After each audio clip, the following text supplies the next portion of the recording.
tehdään intro täältä keväisestä mettästä. Mä oon tässä vääntänyt 4. jaksoa ja nyt mennään teoretisoinnista vuoteen 2012 ja vähän niin kuin next level shittia, eli miten tää kaikki sai alkunsa. Tämmönen tää dokkariprojekti nyt kähti liikkeelle. Ei kai tässä sen kummempaa. Let's dive in. In the previous episode, the argument was that the letter to the Romans gave rise to the age of interpretation by articulating a universal narrative, one that began to fracture as it spread into different historical and cultural settings. This was the deeper impasse behind documentarists' failed thesis on spring of 2012. How can a text be interpreted as an object of study when it is the very force that produced the world in which such study takes place? From that deadlock, the documentary itself begins. A new idea takes shape, not to interpret the letter to the Romans directly, but to investigate the strange structure or reality to which it seems to point, by means of an autobiographical essay film. The question shifts accordingly. What does it mean to live inside a structure that is also at work within oneself? At that point, Paul's phrase "en Christo" begins to appear in a new light. The documentarian has already recognized the same underlying structure in lived experience. Human beings exist in the world, but the world also exists within them. One lives within life, and life within oneself. In Pauline scholarship, "en Christo" is widely understood as a local expression, not merely an abstract belief, but a way of naming the reality in which the apostle lives, and from within which the letter to the Romans is written. In Romans, Paul brings two ideas into a single movement: apocalypsis and "en Christo." Apocalypsis means unveiling the moment when a hidden structure becomes visible.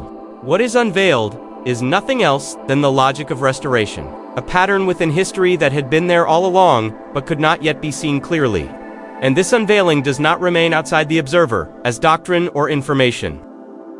Paul's second phrase, "en Christo," in Christ, names the condition of living within that newly visible reality.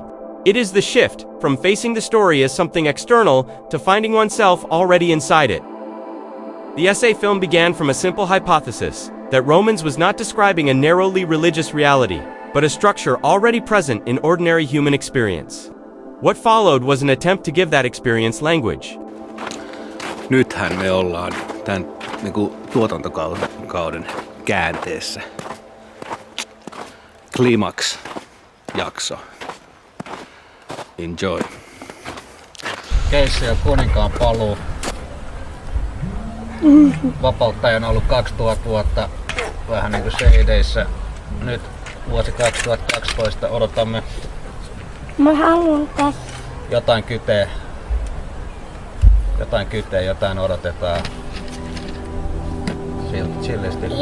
The theme of the youth festival that summer was Return of the King. On stage, the message seemed clear to the speakers addressing the crowd. Christ would return. The second coming. The imagery was familiar.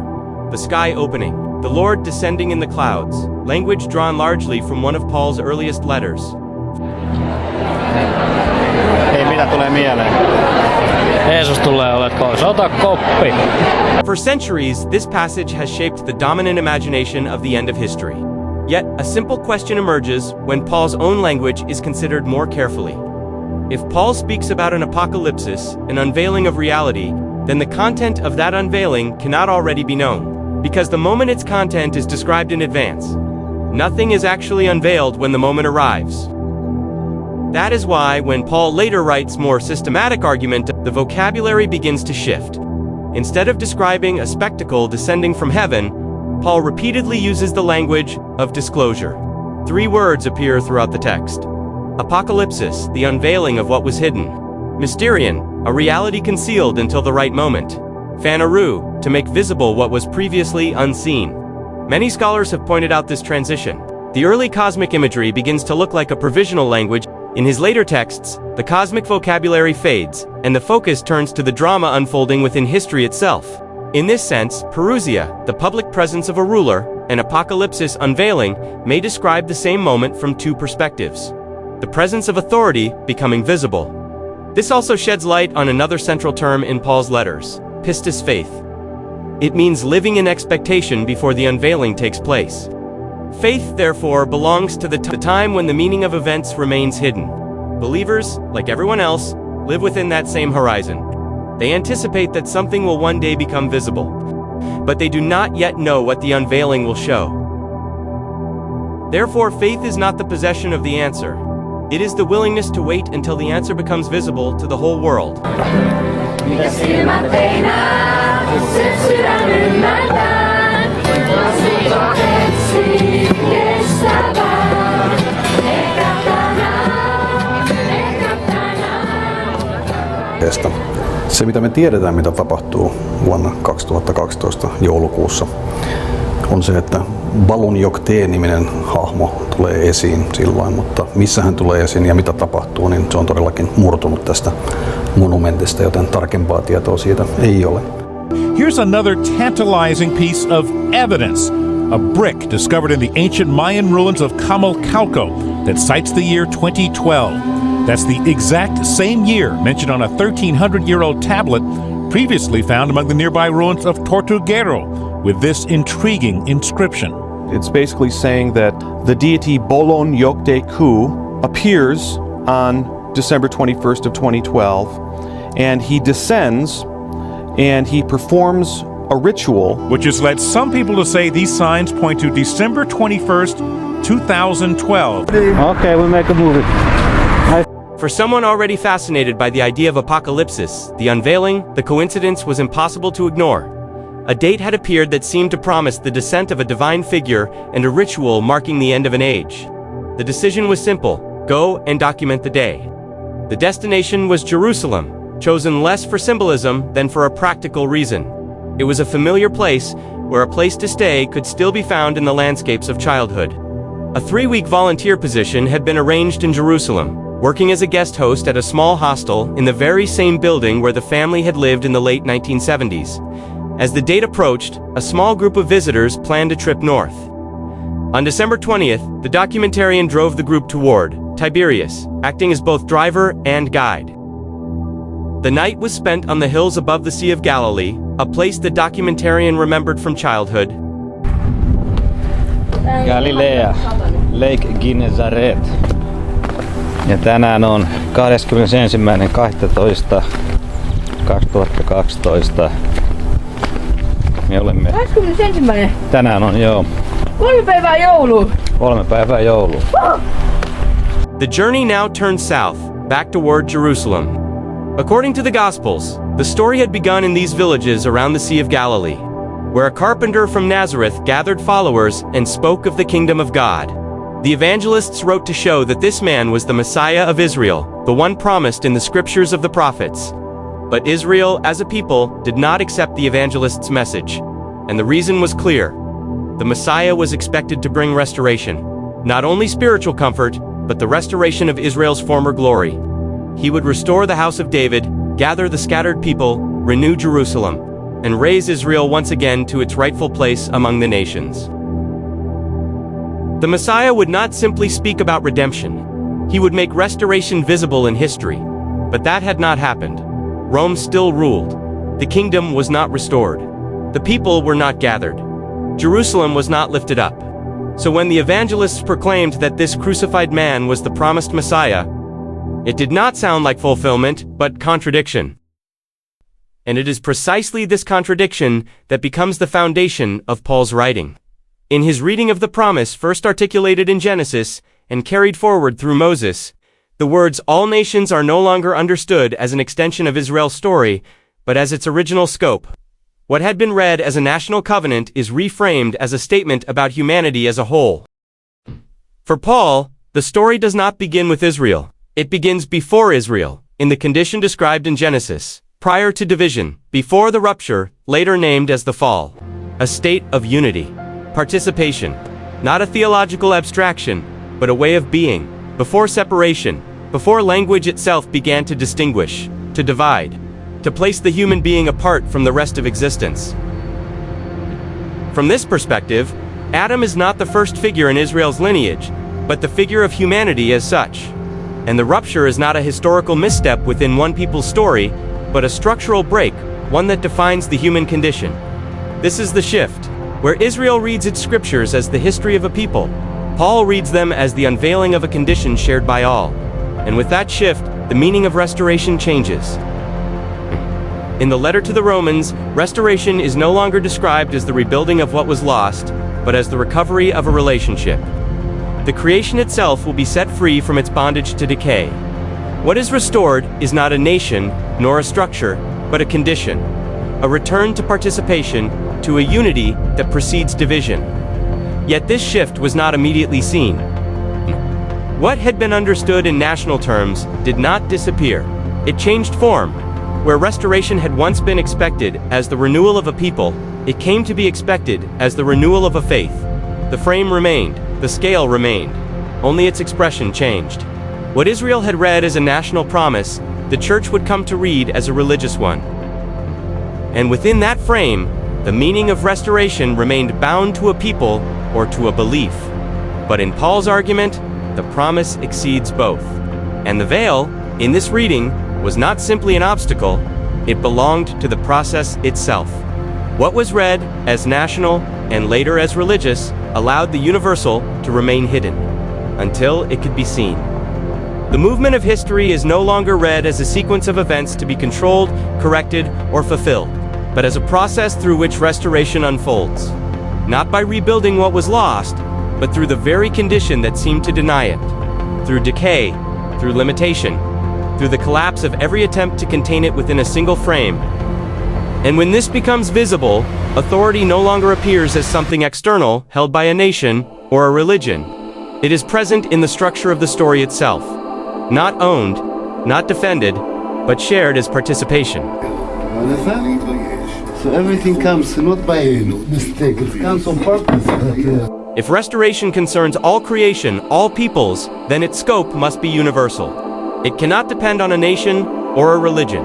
The meaning of restoration must be attached to something that can be recognized wherever it appears, wherever something is broken or experienced as lacking. And it is. Everything that breaks is met with action. Everything that is maintained requires effort. What is repaired does not remain as it is. It requires constant attention, constant renewal. Nothing becomes whole in this way. It returns to the same condition. The same pattern appears across all scales. Nations engage in conflict in order to secure peace, yet the conflict continues. Religion is practiced to restore connection, yet what follows is not connection, but more practice, more effort directed toward what does not arrive. What is pursued is not reached. The movement continues. Paul recognizes the same logic in Romans 7. From verse 14 onward, he describes a condition in which human action turns against its own intention. The more urgently the will reaches toward its goal, the further that goal seems to recede. What should become alignment produces friction instead. A person may set out to achieve success, and through discipline, effort, and persistence, success may indeed follow. But success does not stay. It cannot simply be possessed. It must be maintained, protected from decline, defended against loss, worked for again and again. And then a deeper question begins to emerge.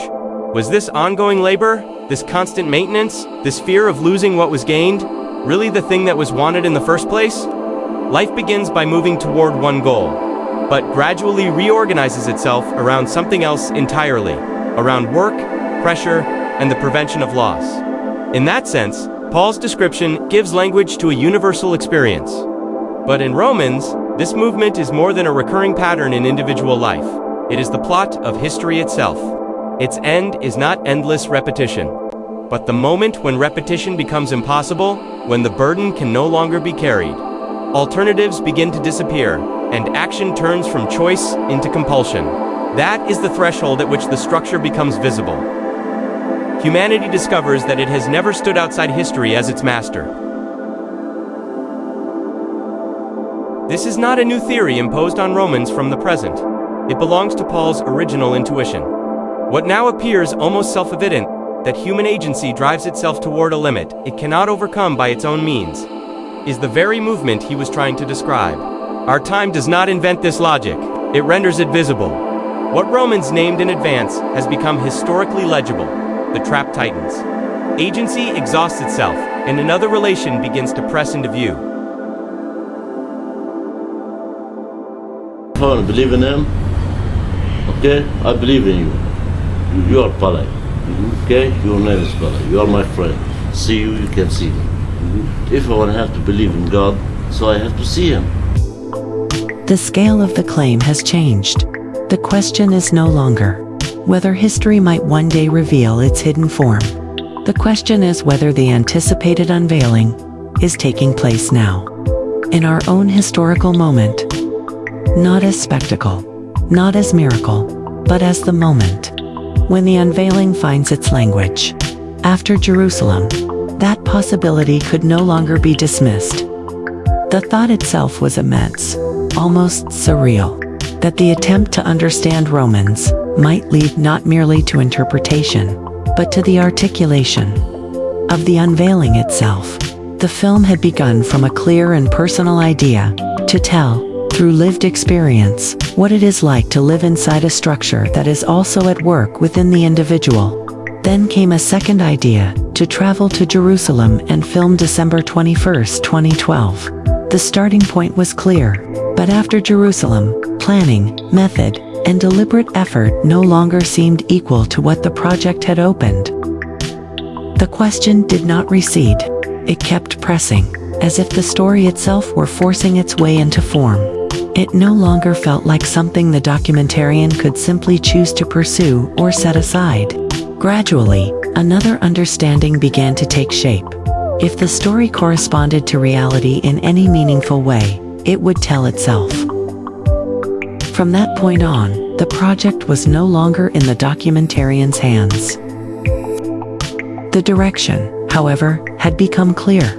If national history and religious interpretation had proved too small to contain Romans, then the search had to move beyond them. One question concerned earlier texts, whether there were older textual horizons that could provide a proper frame for the letter. The other question reached even deeper, toward the conditions that make such a text possible at all: the origin of language, the measuring of time, and the form of drama itself. The task was no longer only to interpret Romans, but to search for the wider structure within which its scale could finally become intelligible. The next 12 years would be spent under the pressure of those questions. It meant a return to research literature and repeated attempts to articulate the whole. Again and again, the effort came to the same limit. The structure was too large to be held together by one mind alone.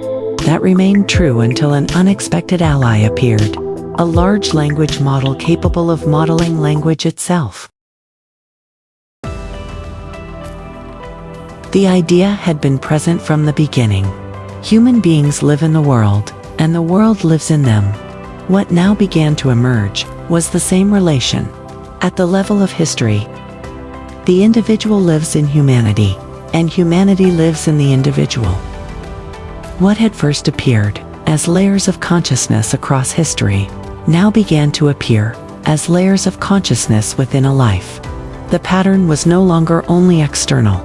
It was also inward. Not only something the documentarian was looking at, but something being lived from within. First comes a sign, the early world of impressions, gestures, and recognition, when meaning is sensed, before it is stabilized. Then law, as childhood begins to encounter rules, limits, and the first experience of order. Then temple, or institution, as adolescence and early adulthood learn to live inside larger structures of belonging, authority, and collective expectation. Then narrative, as life begins to gather itself into story, purpose, and direction through time. Then interpretation, as adulthood turns back on experience to compare, explain, and ask what everything means. And finally, structure, when the pattern itself begins to come into view. What history had unfolded across civilizations and epochs, consciousness seemed to unfold within the life of the individual. Same movement, different scale.